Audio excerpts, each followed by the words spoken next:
हरियाणा में 6 राज्यों के कृषि मार्केटिंग बोर्ड का संयुक्त सम्मेलन आयोजित हुआ। इस दौरान अंतर्राज्यीय व्यापार को बढ़ावा देने और राज्य कृषि विपणन बोर्ड के बीच बुनियादी ढांचे को साझा करने पर विचार विमर्श हुआ। हरियाणा के कृषि मंत्री जेपी दलाल ने कार्यशाला में बतौर मुख्य अतिथि के रूप में शिरकत की। वहीं उन्होंने कहा कि हरियाणा सरकार का प्रयास 15 से 20 किलोमीटर के दायरे में मंडी विकसित करना है। साथ ही उन्होंने कहा कि सभी राज्यों के कृषि मार्केटिंग विपणन बोर्ड को एक साझा फंड तैयार करना चाहिए ताकि किसान की प्रगति हो। वहीं हरियाणा राज्य कृषि विपणन बोर्ड के चेयरमैन आदित्य देवीलाल चौटाला ने कहा कि वे राज्यसभा सांसद कृष्णपाल पवार के आभारी हैं, जिन्होंने कृषि विपणन बोर्ड के माध्यम से किसानों को मजबूत करने की मांग संसद में उठाई। उसी का नतीजा है कि आज हरियाणा में 6 राज्यों के कृषि विपणन बोर्ड एक मंच पर आए हुए हैं और आने वाले समय में राष्ट्रीय स्तर पर इस तरह की पहल होगी।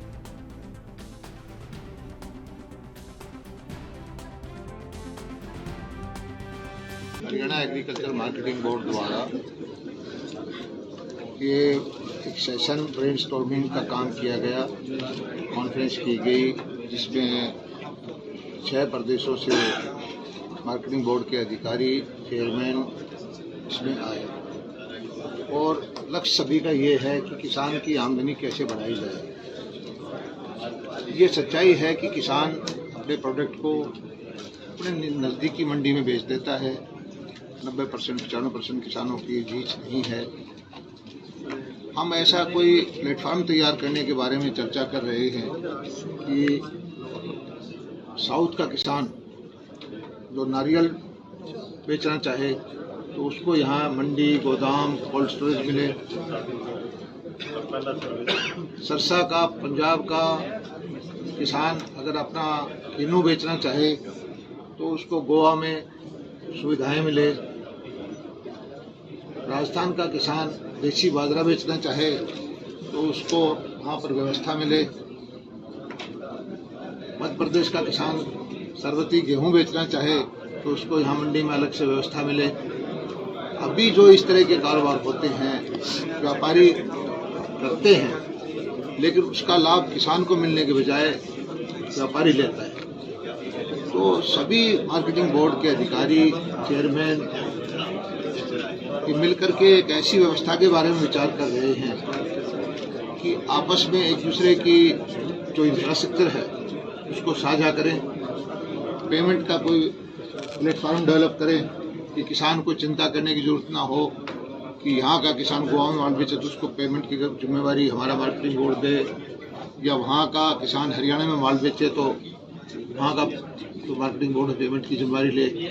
तो इससे किसान को जो अच्छी कीमत है अपने प्रोडक्ट की वो मिले। आज एक दिन का ब्रेनस्टॉर्मिंग रखा है एग्रीकल्चर इंटरस्टेट ट्रेड और यूटिलिटी ऑफ स्पेस पे, ताकि हम एक दूसरे की स्पेस यूटिलाइज कर सकें। और आज ये वक्त की ज़रूरत है कि एग्रीकल्चर मार्केटिंग बोर्ड सिर्फ एक सड़कें बनाने तक या निर्माण तक नहीं, किसान के कमोडिटी जो वो फसल उगाता है उसकी मार्केटिंग की व्यवस्था भी की जाए। इस सोच को लेके एग्रीकल्चर मार्केटिंग बोर्ड का आज हमने एक दिन का कॉन्फ्रेंस रखा, ताकि हम जो किसान अपनी पैदावार, फसल की पैदावार करता है, जो कि उस इलाके में उसकी कमोडिटी सरप्लस है, क्योंकि एक फसल एक इलाके में बहुत ज़्यादा है और वो फसल दूसरे इलाके में पैदा नहीं हो रही पर उस इलाके में महंगी है। तो ये चीज़ को हम मैप अप करें और बैलेंस करें ताकि किसान को उचित दाम मिल सके।